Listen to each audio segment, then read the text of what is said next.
संपूर्ण उत्तर प्रदेश में हमने लॉकडाउन लगा दिया है। ट्रांसपोर्ट पर प्रतिबंध है, मेले, नुमाइश, बाजार, इन पे प्रतिबंध है और ये एक बेल्ट बना दी है पीलीभीत से लेकर मध्य प्रदेश तक 320 किलोमीटर लंबी। अब पूरब से ये रोग पूरब में फैला है, पूरब से पश्चिम में नहीं आने दिया जाएगा। इस रोग को रोकने के लिए पूरा प्रबंध कर दिया है और पश्चिमी उत्तर प्रदेश में पूरी कड़ाई की है। आपको याद होगा कोरोना वायरस के प्रकोप के चलते केंद्र और प्रदेश की सरकारों ने एक समय में लॉकडाउन की घोषणा कर दी थी। अब कुछ ऐसा ही एक बार फिर से उत्तर प्रदेश में देखने में आ रहा है। योगी सरकार ने पूरे उत्तर प्रदेश में एक बार फिर लॉकडाउन की घोषणा कर दी है। लेकिन आप मत घबराइए, यह लॉकडाउन केवल पशुओं के लिए ही होगा। दरअसल प्रदेश में लंपी वायरस की वजह से फैल रही बीमारी को रोकने के लिए सरकार ने लॉकडाउन की घोषणा कर दी है। प्रदेश के पशुधन एवं दुग्ध विकास मंत्री धर्मपाल सिंह का कहना है कि लंपी वायरस की रोकथाम के लिए सरकार कड़े कदम उठाने जा रही है। प्रदेश में पशुओं की मंडी, पशुओं की हाट से लेकर पशु मेले और पशुओं के आवागमन पर भी पूरी तरह से रोक लगा दी गई है। कैबिनेट मंत्री धर्मपाल सिंह शनिवार को बरेली पहुंचे। यहां लंपी वायरस की रोकथाम के लिए उन्होंने अधिकारियों के साथ बैठक करके रणनीति बनाने को कहा। इस दौरान पत्रकारों से वार्ता करते हुए मंत्री ने बताया कि प्रदेश में 31 अक्टूबर तक पशुओं का लॉकडाउन लगा दिया गया है। पशुओं में फैलने वाली घातक बीमारी को जन्म देने वाला लंपी वायरस बिहार से अब यूपी के पूर्वी हिस्सों में पहुंच चुका है। आपको याद होगा कि पिछले साल भी लंपी वायरस की वजह से पूरे भारत में बड़ी संख्या में पशुओं की मौत हुई थी। कुछ ऐसा ही इस बार भी देखने में आ रहा है। लंपी वायरस की वजह से बड़ी संख्या में पशुओं की मौत हो चुकी है। वहीं कई पशु वायरस की चपेट में आकर बीमारी झेल रहे हैं। ऐसे में यह बीमारी पूरे प्रदेश के पशुओं तक ना पहुंचे, इसके लिए पशुओं का संपूर्ण लॉकडाउन लगा दिया गया है। उन्होंने बताया कि इस अवधि में सभी प्रकार के पशु मेलों और पशु बाजारों पर पूरी तरह से रोक लगी रहेगी। इसके अलावा पशुओं के लाने ले जाने पर भी पाबंदी लगाई गई है। अधिकारियों को लॉकडाउन का कड़ाई के साथ पालन कराने का आदेश दिया गया है। इसके अलावा प्रदेश में किसानों और आम लोगों के लिए बड़ी समस्या बन चुके आवारा पशुओं को आश्रय स्थलों तक पहुंचाने के लिए भी कैबिनेट मंत्री ने अभियान चलाने के निर्देश दिए हैं। उन्होंने बताया कि 1 नवंबर से 31 दिसंबर तक आवारा पशुओं को गौ आश्रय स्थलों और गौशालाओं में पहुंचाने का अभियान चलाया जाएगा। इसके बाद भी अगर कोई पशु छुट्टा घूमता मिलता है तो संबंधित पशु स्वामी के खिलाफ नियमानुसार कार्रवाई की जाएगी।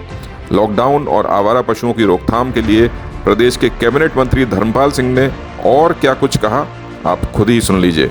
आज की बैठक में जो लंपी स्किन डिजीज, जो संक्रामक नहीं महासंक्रामक रोग है और ये रोग गायों में ही फैलता है।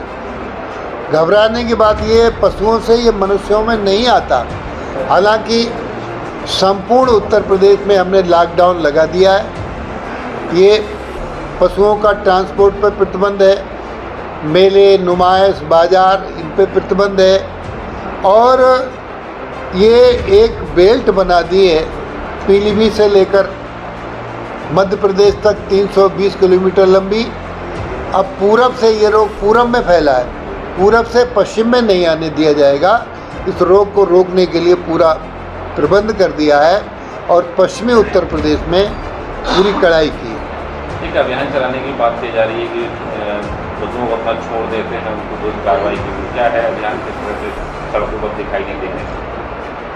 वैसे तो बाद में बताते, लेकिन सवाल है बता देते। ऐसा है, वास्तव में इसी की तैयारी के लिए आज की ये बैठक थी, क्योंकि अभी निराश्रित गौवंश किसान दूध देने के बाद छोड़ने का काम कर रहा है। आप लोगों के माध्यम से हमारा एक अनुरोध है कि किसान पशुपालक दूध देने के बाद अपने पशुओं को ना छोड़े। और एक और मैं आपको एक अच्छा संदेश बताना चाहता हूँ कि इस बार हमने कृष्ण जन्माष्टमी पर 50 आंवला विधानसभा के 50 गांव में गाय की पूजा की और कृष्ण भगवान की पूजा कराई लोगों से की लोगों ने, क्योंकि कृष्ण तो भगवान ही थे। कृष्ण जन्माष्टमी पर हम 50 गांव में गए। 50 गांव में हर गांव में एक गाय पशुपालक किसान ने गोद ली है और उसका 12,000 रुपया दिया है।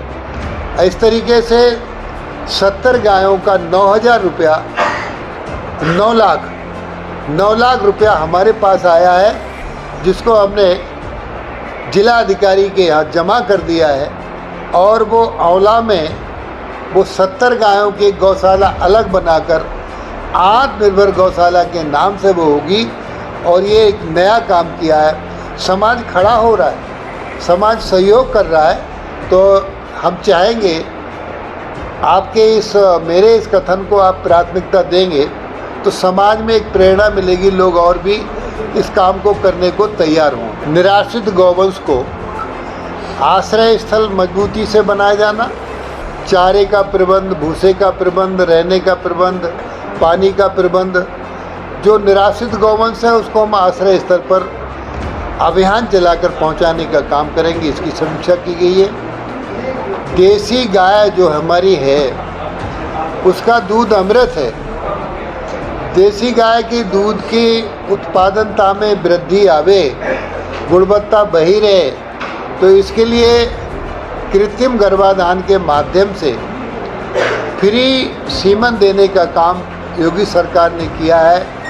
इसमें साहिवाल गाय, गिरी गाय, थारपारकर गाय, हरियाणवी गाय, गंगा तीरी गाय, इन उन्नत किस्म की गायों का सीमन हम फ्री दे रहे हैं सरकार। और इससे ये लाभ होगा, जो देसी गाय है जब वो ब्याएगी, बच्चा देगी, तो उसकी जो बछिया होगी वो बछिया गाय बनकर 8 लीटर और 10 लीटर दूध देगी। तो किसान दूध की उत्पादनता बढ़ेगी और उसकी उत्पादन उपयोगिता, उसकी गुणवत्ता वही अमृत वाली ही रहेगी। तो इसको आज प्राथमिकता पर लिया है।